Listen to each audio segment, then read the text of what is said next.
Hey everyone, welcome back to another episode of Helmets of the World. I'm Mike B, and today we're going to be taking a look at the British Mark VI ballistic nylon protective helmet. So these were introduced, and the British started using these in about 1984. Some say 1983, but I've never seen one dated that early. And these were used all the way up until 2013, because I've had some come through my possession that were dated 2013, which is insane to me because I thought they stopped using them in 2009 when they were replaced by the Mark VII helmet. But I guess I was wrong. Perhaps there was a reserve thing or whatever. But anyway, these had a pretty impressive service life, right? It's about 30 years. Um, yeah, they are made out of a ballistic nylon. They're not technically Kevlar, right?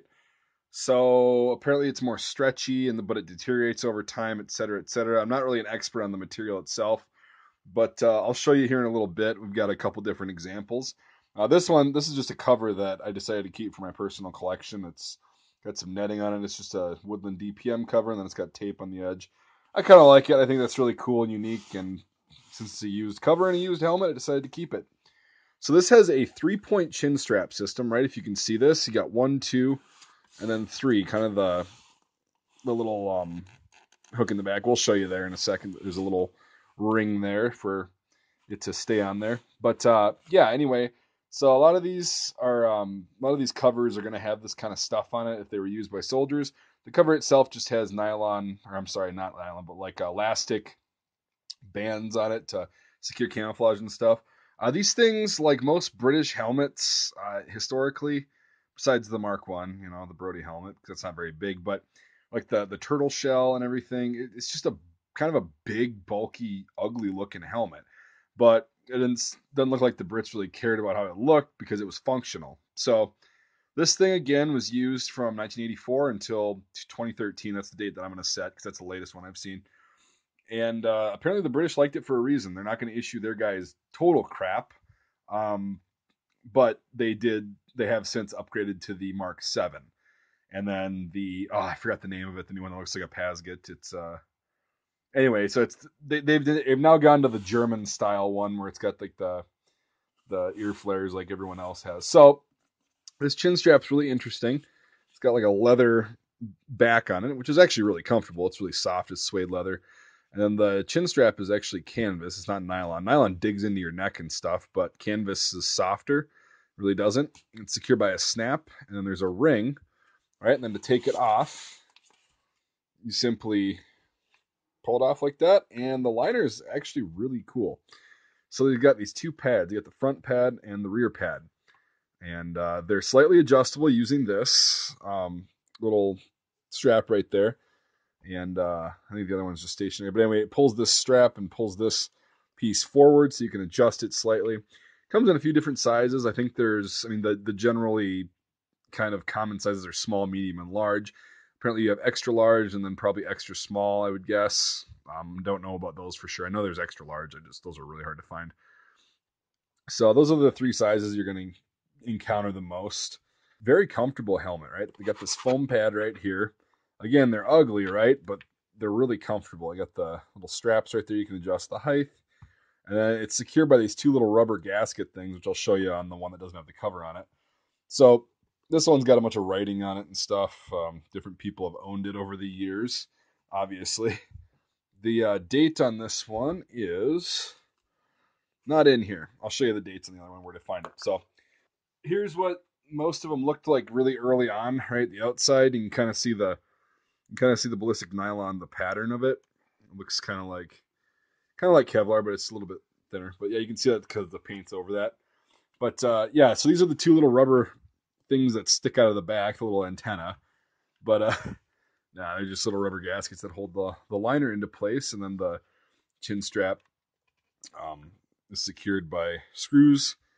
And this little jut out thing is only there to allow them to wear a face shield that goes on there, and then they attach like modular equipment to that and stuff, or they did. So this is the profile of the helmet, right? If you're wearing it correctly, it kind of goes down on the sides. It's not a bad design as far as coverage is concerned. Here's the ring I told you about in the back that the chin strap secures to. Some of them actually have a ring, some of them don't. Again, the liner's the same. So this one is dated. I don't know if I'm gonna be able to for you to see this. So you can see that right there, dated 1986. Got a bunch of other stuff. Got the guy's name on it, or one of them. NP Coventry is the manufacturer. So, and then the outside again is smooth. Doesn't have a texture on it, which is pretty common on the older ones. That's how you can usually tell it's an older helmet. Because, grab one more example. This one is dated 1987 as well, so it's only 1 year older than that one, but it's got this textured coating on it, right? And so do the more of the modern ones that I've had come through my possession.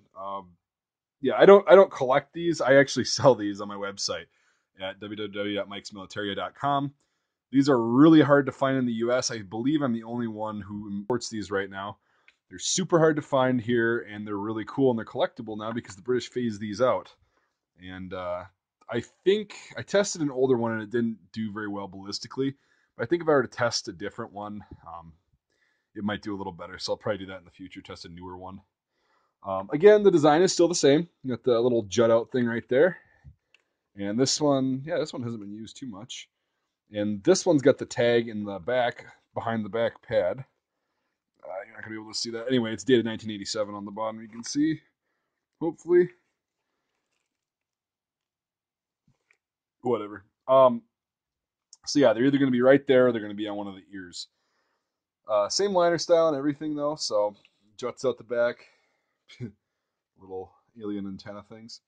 Yeah, they use these again for over 30 years. So they had a bunch of modular stuff that you can kind of see what the ballistic nylon looks like up close if this thing will focus. Come on, baby.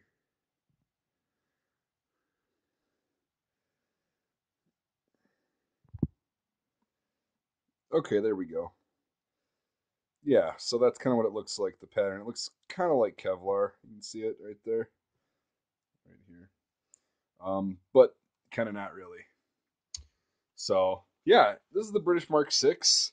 I don't know the manufacturers that manufactured them. There's a couple different ones. Obviously, NP Coventry was one of them. And a couple other ones, because I used to have one that was a rather uncommon manufacturer, and I traded it for my Mark 7, which is pretty cool. So, yeah, here's the... Oh, God, you're blurry. Why is it not focusing? Come on. There we go. All right, so we've got the good old Mark 6 right here. If you don't have one of these, I highly recommend getting one from me. Not just trying to toot my own horn, but these things are sweet. And I mean, if you're an airsofter, if you do like a killing floor impression with your airsofting or something like that, or Metro 2030, whatever it is, this is a really sweet helmet to get to make your impression on. So yeah, hopefully it didn't bore you too much, and hopefully that was a pretty quick analysis. There are 3 different style helmet covers for these. There's the Woodland, like I had on my first one, the Woodland DPM, the Desert DPM, and then the MTP pattern, or that's pretty redundant, MTP style helmet covers. And either one's correct for whatever you're doing. I have the Woodland and Desert and MTP ones in stock right now on the website as well. I'll give you a link to those, but you can actually choose one cover when you order one of these from me. You choose one cover, one color to put on there. So I've got size small and large available right now. So grab them before they're gone. I'll put the link in the description. So anyways, thanks for watching, everybody. If you're new to the channel, click that like button and subscribe for more awesome videos like this.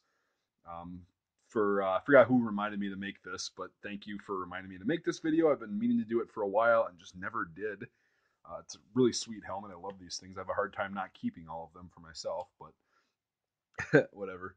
So yeah, anyway, thanks for watching, everyone, and then consider supporting me on Patreon. I'll put the link to that in the description too. That's how we are able to take one of these things out and shoot it up, ballistic test it, because these are definitely not cheap. And a lot of do stuff like that with your help and support on Patreon. Plus, you get exclusive access to videos and stuff that I don't usually post on YouTube, if I do at all. We do giveaways, have discussions, do polls. It's pretty fun on there. So $1 a month buys you in. Go check it out. Thanks for watching, everybody, and we will see you on the next video.